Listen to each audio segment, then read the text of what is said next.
ओम श्री गणेशाय नमः। ओम नमः शिवाय। हरे कृष्णा। कान्हा जी की कृपा से आप सभी भक्तों का दिन शुभ और मंगलमय हो। राधा रानी की कृपा सदैव आपके ऊपर बरसती रहे। आज मार्गशीर्ष मास की चतुर्दशी तिथि है और दिन शनिवार है। मार्गशीर्ष मास अब समाप्ति की ओर है और हमारे भी अध्याय अपूर्ण होने की दिशा में है। तो आज मैं आपको सुनाने जा रही हूँ शनिवार के दिन शनिदेव की पुण्यकारी कथा और साथ ही भगवत गीता के 16वें और 17वें अध्याय का मातम्य और पाठ, और साथ ही सुनेंगे भगवान कृष्ण की मनमोहक कथाएं। तो प्रिय भक्तों, आप कथाओं को पूरा पूरा जरूर सुनिए और ज्यादा से ज्यादा शेयर कीजिए। लाइक और कमेंट करना बिल्कुल बिल्कुल ना भूलिए।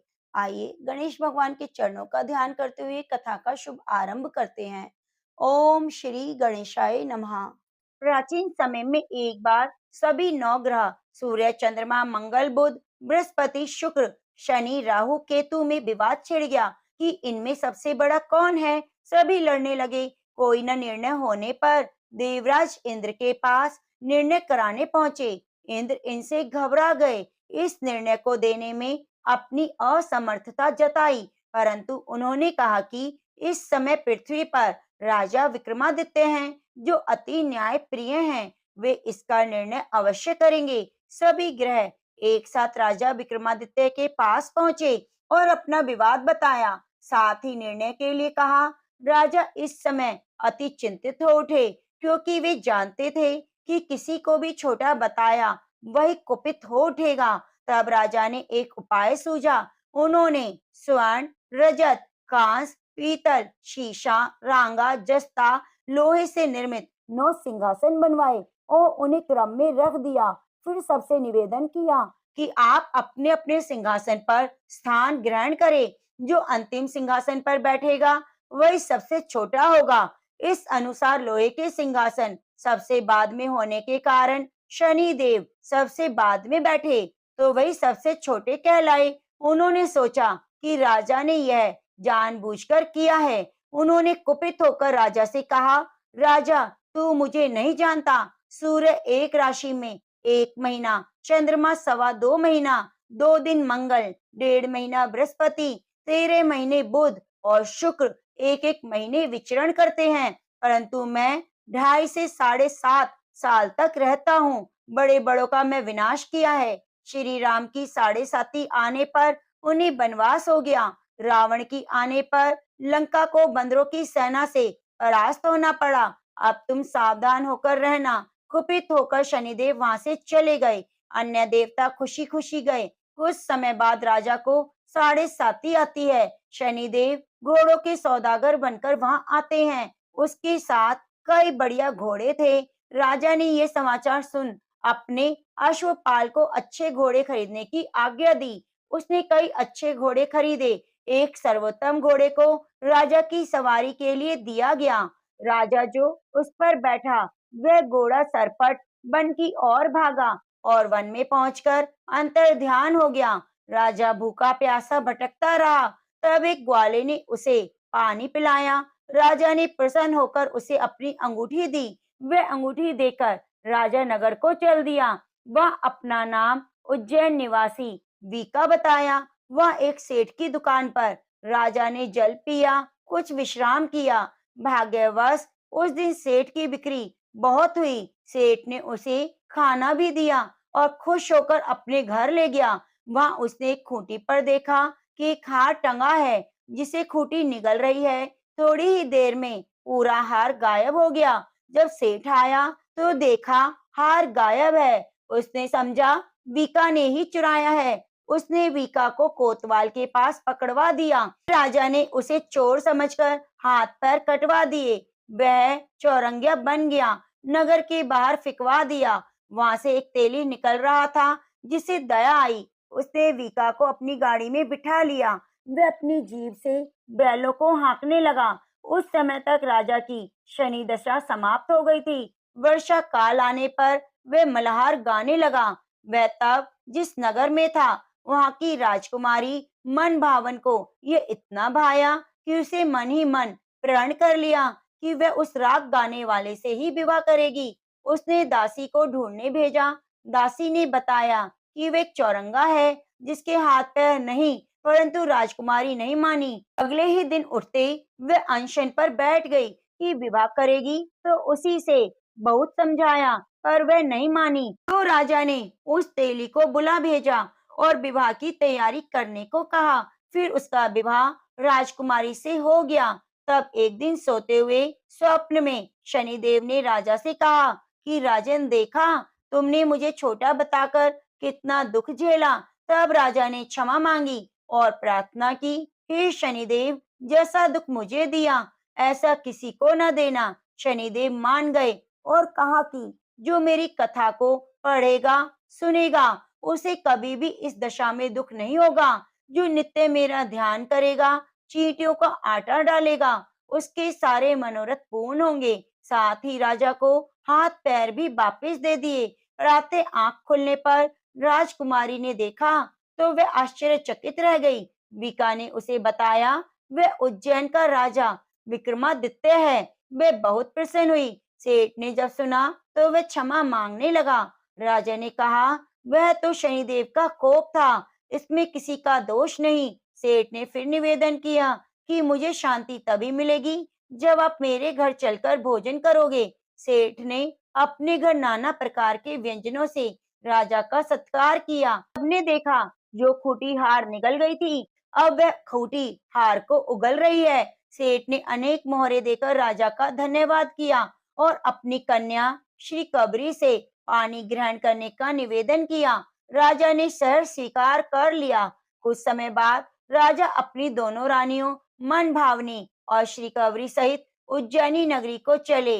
वहां पर निवासियों ने सीमा पर ही उनका स्वागत किया। सारे नगर में दीपक जलाए गए, खुशियां मनाई गई। राजा ने कहा कि मैंने शनिदेव को सबसे छोटा बताया था, जबकि असल में वही सर्वोपरि हैं। तब से सारे राज्य में शनिदेव की पूजा और कथा नियमित होने लगी। सारी प्रजा ने बहुत समय खुशी का आनंद के साथ बिताया। शनिदेव की इस कथा को सुनता है, पढ़ता है, उसके सारे दुख दूर हो जाते हैं, मनोकामनाओं की पूर्ति होती है।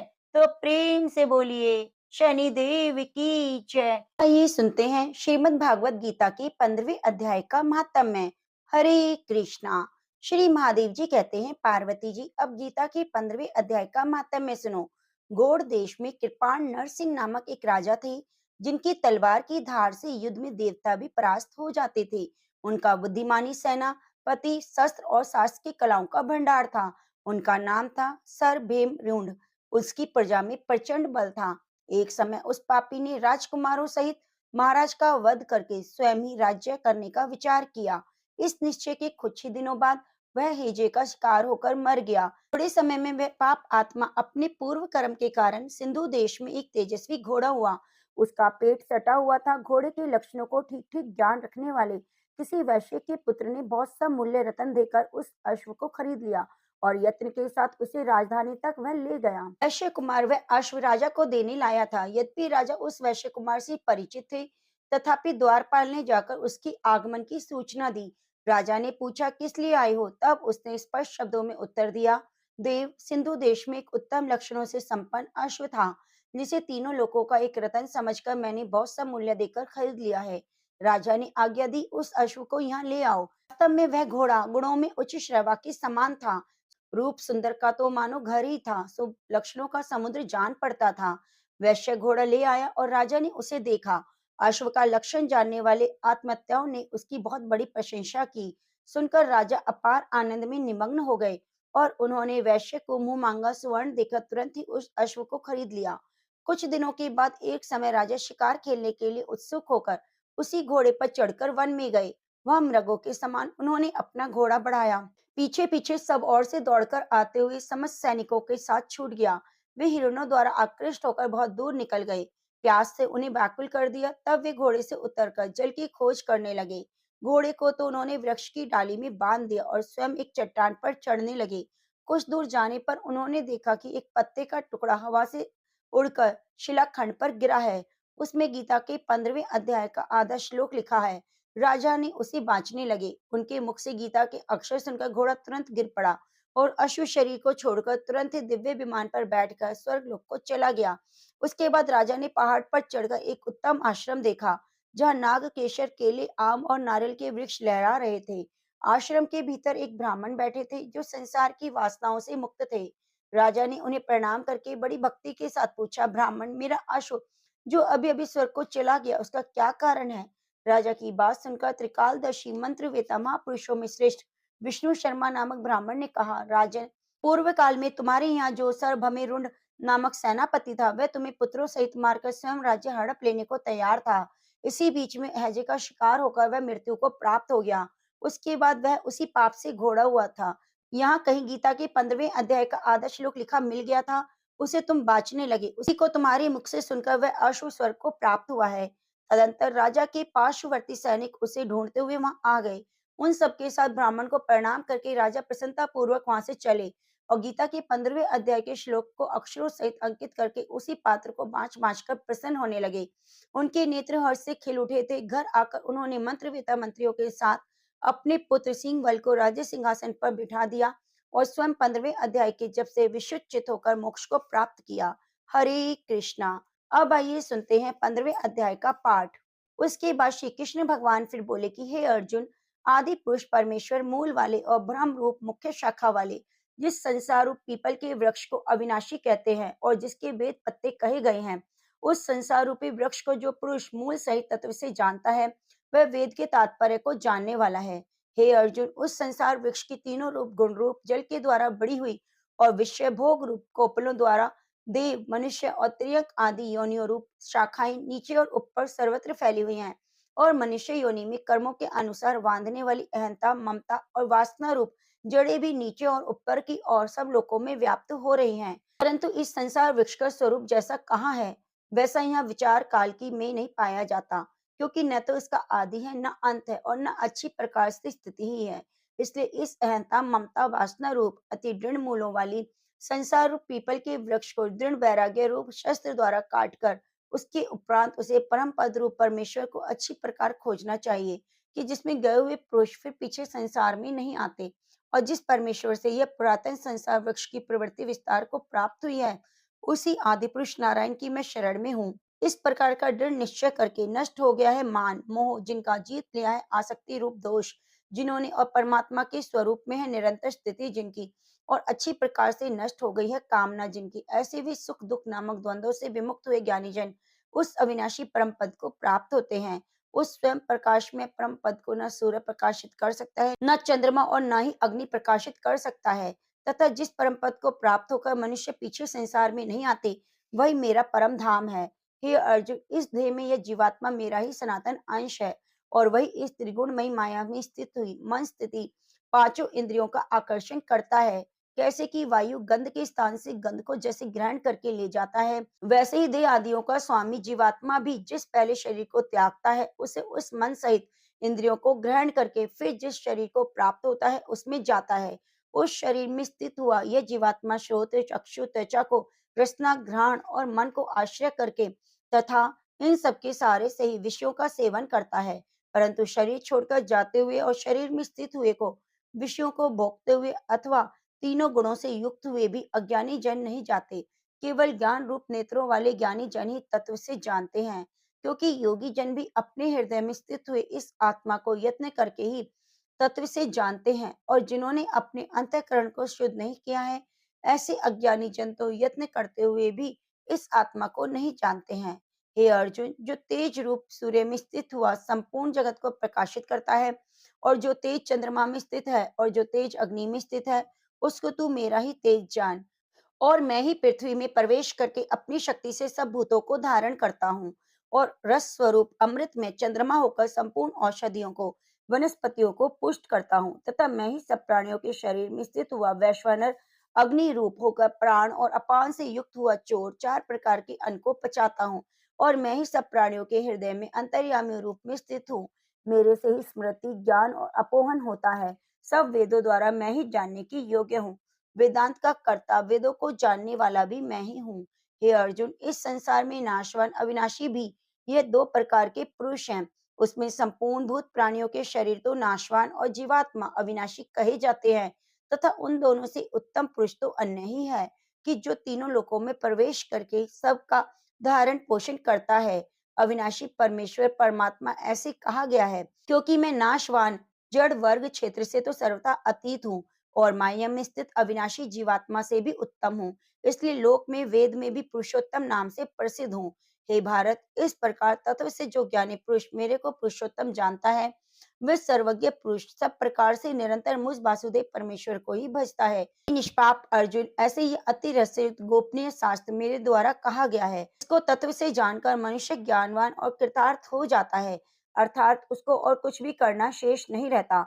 इति श्रीमद् भगवद गीता रूपी उपनिषद ब्रह्म विद्या योग शास्त्र विषयक श्री कृष्ण और अर्जुन के संवाद में पुरुषोत्तम योग नामक 15वां अध्याय संपूर्ण हुआ। अब आइए सुनते हैं श्रीमद् भागवत गीता के 16वें अध्याय का महात्म्य।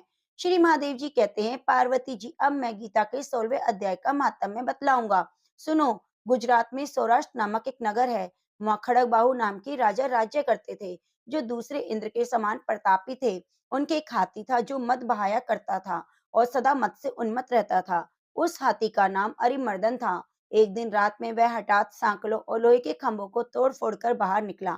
हाथी बांध उसके दोनों ओर अंकुश लेकर डरा रहे थे, किंतु क्रोधवश उन सब की अवहेलना करके उसने अपने रहने के स्थान हथियार सर को ढहा दिया। उस पर चारों ओर से भालों की मार पड़ रही थी।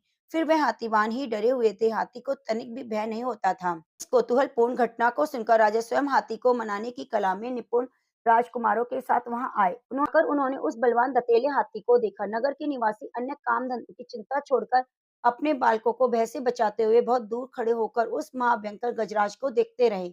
इसी समय कोई ब्राह्मण तालाब से नहाकर निकलकर उसी मार्ग से लौटे। वे गीता के 16वें अध्याय के अभ्यम आदि कुछ श्लोकों का जप कर रहे थे। पूर्ववासी और पिलवानों महाबतों ने उन्हें बहुत मना किया, किंतु उन्होंने किसी की ना मानी। उन्होंने हाथी से भय नहीं था, इसलिए वे विचलित नहीं हुए। उधर हाथी अपने फुफकार से चारों दिशाओं को व्याप्त करता हुआ लोगों को कुचल रहा था। ब्राह्मण उसके बहते हुए मद को हाथ से छूकर कुशलता पूर्वक वहां से निकल गए। इससे वहां राजा और देखने वाले पूर्ववासियों के मन में इतना विस्मय हुआ कि उसका वर्णन नहीं हो सकता। राजा के कमल नेत्र चकित हो उठे। उन्होंने ब्राह्मण को बुलाकर सवारी से उतरकर उन्हें प्रणाम किया और पूछा, ब्राह्मण, आज आपने ये महान अलौकिक कार्य किया है, क्योंकि इस काल के समान भयंकर गजराज के सामने आप सकुशल लौट आए हैं। हे प्रभु, आप किस देवता का पूजन और किस मंत्र का जप करते हैं? बतलाइए, आपने कौन सी सिद्धि प्राप्त की है? ब्राह्मण ने कहा, राजा, मैं प्रतिदिन गीता के 16वें अध्याय के कुछ श्लोकों का जप किया करता हूँ। इसी से सारी सिद्धियां प्राप्त हुई हैं। महादेव जी कहते हैं, तब हाथी का कौतूहल देखने की इच्छा छोड़कर राजा ब्राह्मण देवता को साथ ले अपने महल में आए। वहां शुभ मुहूर्त देखकर 1 लाख स्वर्ण मुद्राओं की दक्षिणा दे उन्होंने ब्राह्मणों को संतुष्ट किया और उनसे गीता मंत्र की दीक्षा ली। गीता के 16वें अध्याय के अभ्यम आदि कुछ श्लोकों का अभ्यास कर लेने के बाद उनके मन में हाथी को छोड़कर उसके कौतुक देखने की इच्छा जागृत हुई। फिर तो एक दिन सैनिकों के साथ बाहर निकलकर राजा ने हाथीवानों से उसी मत गजराज का बंधन खुलवाया। वे निर्भय हो गए। राजा के सुख विलास के प्रति आदर का भाव नहीं रहा। वे अपने जीवन तृणवत समझकर हाथी के सामने चले गए। साहसी मनुष्यों में अग्रणी राजा खड़गबाहु मंत्र पर विश्वास करके हाथी के समीप गए और मद की अनवर्त धारा बहते हुए उस गण स्थल को हाथ से छूकर सकुशल लौट आए। काल के मुख से धार्मिक और खल से मुख से साधु पुरुष की भांति राजा उस गजराज के मुख से बचकर निकल आए। नगर में आने पर उन्होंने अपने राजकुमारों को राज्य पर अभिषिक्त किया और स्वयं गीता के 16वें अध्याय का पाठ करके परम गति को प्राप्त हुए। हरे कृष्णा। अब आइए सुनते हैं श्रीमद् भगवद गीता के 16वें अध्याय का पाठ। उसके उपरांत श्री कृष्ण भगवान फिर बोले, हे अर्जुन, देवी संपदा जिन पुरुषों को प्राप्त है, जिनको असुरी संपदा प्राप्त है, उसके लक्षण पृथक पृथक कहता हूँ। उनमें से सर्वथा भय का अभाव है, अंतःकरण की अच्छी प्रकार से स्वच्छता, तत्व ज्ञान के लिए ध्यान योग में निरंतर दृढ़ स्थिति, सात्विक दान, इंद्रियों का दमन, भगवत पूजा, अग्निहोत्र आदि उत्तम कर्मों का आचरण और वेद शास्त्र में पठन पाठन पूर्वक भगवान के नाम गुणों का कीर्तन, स्वधर्म पालन के लिए कष्ट सहना और शरीर इंद्रियों के सहित अंतःकरण की सरलता, मन वाणी शरीर से किसी प्रकार भी किसी को कष्ट ना देना, यथार्थ और प्रिय भाषण, अपना अपकार करने वाले पर क्रोध ना करना, कर्मों के कर्तापन के अभिमान का त्याग और अंतःकरण की उपमर्दता और चित्त की चंचलता का अभाव, किसी की भी निंदा आदि ना करना, सब भूत प्राणियों में हेतु रहित दया, इंद्रियों के विषयों के साथ संयोग होने पर भी आसक्ति का ना होना और कोमलता और लोक शास्त्र में विरुद्ध आचरण में लज्जा और व्यर्थ चेष्टाओं का अभाव, तेज, क्षमा, धैर्य, बाहर भीतर की शुद्धि, किसी में भी शत्रु भाव का ना होना, अपने में पूज्यता के अभिमान का अभाव, यह सब तो हे अर्जुन देवी संपदा को प्राप्त हुए पुरुष के लक्षण हैं। हे पार्थ, पाखंड, घमंड, अभिमान, क्रोध, कठोर वाणी, अज्ञान भी यह सब आसुरी संपदा को प्राप्त हुए पुरुष के लक्षण हैं। उन दोनों प्रकार की संपदाओं में देवी संपदा तो मुक्ति के लिए और असुरी संपदा बांधने के लिए मानी गई है। इसलिए हे अर्जुन, तू शोक मत कर, क्योंकि तू दिव्य संपदा को प्राप्त हुआ है। हे अर्जुन, इस श्लोक में भूतों के स्वभाव दो प्रकार के माने गए हैं, एक तो देवों के जैसा और दूसरा असुरों के जैसा। उसमें से देवों का स्वभाव ही विस्तार पूर्वक कहा गया है, इसीलिए अब असुरों के स्वभाव को भी विस्तार पूर्वक मेरे से सुन। हे अर्जुन, आसुरी स्वभाव वाले मनुष्य कर्तव्य कार्य में प्रवृत्त होने को और अकर्तव्य कार्य से निवृत्त होने को भी नहीं जानते, इसलिए उनमें ना तो बाहर भीतर की शुद्धि है और ना श्रेष्ठ आचरण और ना ही सत्य भाषण है।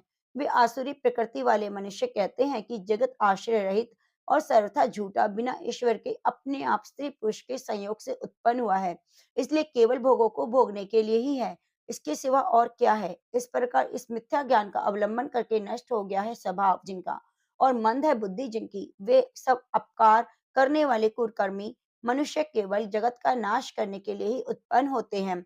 वे मनुष्य दंभ, मान, मद से युक्त किसी भी प्रकार की पूर्ण न होने वाली कामनाओं का आसरा लेकर और अज्ञान से मिथ्या सिद्धांतों को ग्रहण करके भ्रष्ट आचरणों से युक्त हुए संसार में बरतते हैं। वे मरण पर्यंत रहने वाली अनंत चिंताओं को आश्रय किए हुए हैं, विषय भोगों में भोगने के तत्पर हुए, वह इतना मात्र आनंद है ऐसे मानने वाले हैं। इसलिए आशा रूप सैकड़ों फांसियों से बंधे हुए, काम क्रोध के परायण हुए, विषय भोगों की पूर्ति के लिए अनान्य पूर्वक धन आदि बहुत से पदार्थों को संग्रह करने की इच्छा करते हैं। उन पुरुषों के विचार इस प्रकार होते हैं कि मैंने आज तो ये पाया है और इस मनोरथ को प्राप्त होऊंगा, मेरे पास ये इतना धन है, फिर भी यह होवेगा। वे शत्रु मेरे द्वारा मारा गया है, दूसरे शत्रुओं को मैं मारूंगा। मैं ईश्वर और ऐश्वर्य को भोगने वाला हूँ और मैं सब सिद्धियों से युक्त और बलवान और सुखी हूँ। मैं बड़ा धनवान और कुटुंब वाला हूँ। मेरे समान दूसरा कौन है? मैं यज्ञ करूंगा, दान दूंगा, हर्ष को प्राप्त होऊंगा। इस प्रकार के अज्ञान से मोहित हूँ, इसलिए वे अनेक प्रकार से भ्रमित होते हुए चित्त वाले अज्ञानी जन मोह रूपी जाल में फंसे हुए विषय भोगों में अत्यंत आसक्त हुए महान अपवित्र नरक में गिरते हैं। वे अपने आप को ही श्रेष्ठ मानने वाले घमंडी पुरुष धन मान के मद से युक्त हुए, शास्त्र विधि से रहित केवल नाम मात्र के यज्ञों द्वारा पाखंड से यजन करते हैं। वे अहंकार, बल, घमंड, कामना, क्रोध आदि से परायण हुए और दूसरों की निंदा करने वाले पुरुष अपने और दूसरों के शरीर में स्थित हुए अंतर्यामी द्वेष करने वाले हैं। ऐसे उन द्वेष करने वाले पाप आचारी कुकर्मी नराधमों में मैं संसार में बारंबार आसुरी योनियों में गिराता हूँ, अर्थात शूकर, कुकर आदि नीच योनियों में उत्पन्न कराता हूँ। इसलिए हे अर्जुन, वे मूढ़ पुरुष जन्म जन्म में आसुरी योनि को प्राप्त हुए मेरे को न प्राप्त होकर उससे भी अति नीच गति को प्राप्त होते हैं, अर्थात घोर नरक में पड़ते हैं। हे अर्जुन, काम, क्रोध, लोभ ये तीन प्रकार के नरक के द्वार हैं, आत्मा का नाश करने वाले हैं, अधोगति में ले जाने वाले हैं। इससे इन तीनों का त्याग कर देना चाहिए। तीनों नरक से द्वार से मुक्त हुआ, काम, क्रोध, लोभ आदि विकारों से छूटा हुआ पुरुष अपने कल्याण का आचरण करता है, इससे वह परम गति को जाता है और मेरे को प्राप्त होता है। जो पुरुषार्थ की विधि को त्याग कर अपनी इच्छा से वर्तता है, वह न तो सिद्धि को प्राप्त होता है, न परम गति को, और न ही सुख को प्राप्त होता है। इससे तेरे लिए इस कर्तव्य और कर्तव्य की व्यवस्था में शास्त्र का ही प्रमाण है। ऐसा जानकर तू शास्त्र विधि से नियत किए हुए कर्म को करने के लिए योग्य है। इति श्रीमद् भगवद गीता रूपी उपनिषद ब्रह्म विद्या योग शास्त्र विषयक श्री कृष्ण और अर्जुन के संवाद में देवासुर सम्यक विभाग योग नामक 16वां अध्याय संपूर्ण हुआ। हरे कृष्णा। प्रिय भक्तों, थोड़ा सा स्वास्थ्य खराब होने के कारण आपको समय पर वीडियो नहीं मिल सकी, इसके लिए हमें खेद है। आप हमारे द्वारा सुनाई गई कथाओं को ज्यादा से ज्यादा शेयर कीजिए, कमेंट कीजिए और लाइक करना ना भूलें। माह समाप्ति की ओर है और इसमें अभी भगवत गीता के 17वें और अध्याय का महात्म्य का पाठ श्रवण करना शेष है, जो हम कल के अध्याय में करेंगे। तो कृपया आप जरूर जरूर से कल के अध्याय को सुनिए, जिससे आपको संपूर्ण मार्गशीर्ष मास पुण्य फल की प्राप्ति हो सके। और मार्गशीर्ष मास महात्म्य की कथाओं का समापन हो चुका है, तो इसके लिए आपसे अनुरोध है कि आप पौष मास की कथाओं में भी अपना उतना ही सहयोग दीजिएगा। पौष मास की कथाओं में हम सुनेंगे स्कंद महापुराण की बड़ी ही दिव्यकारी पुण्य की कथाएं।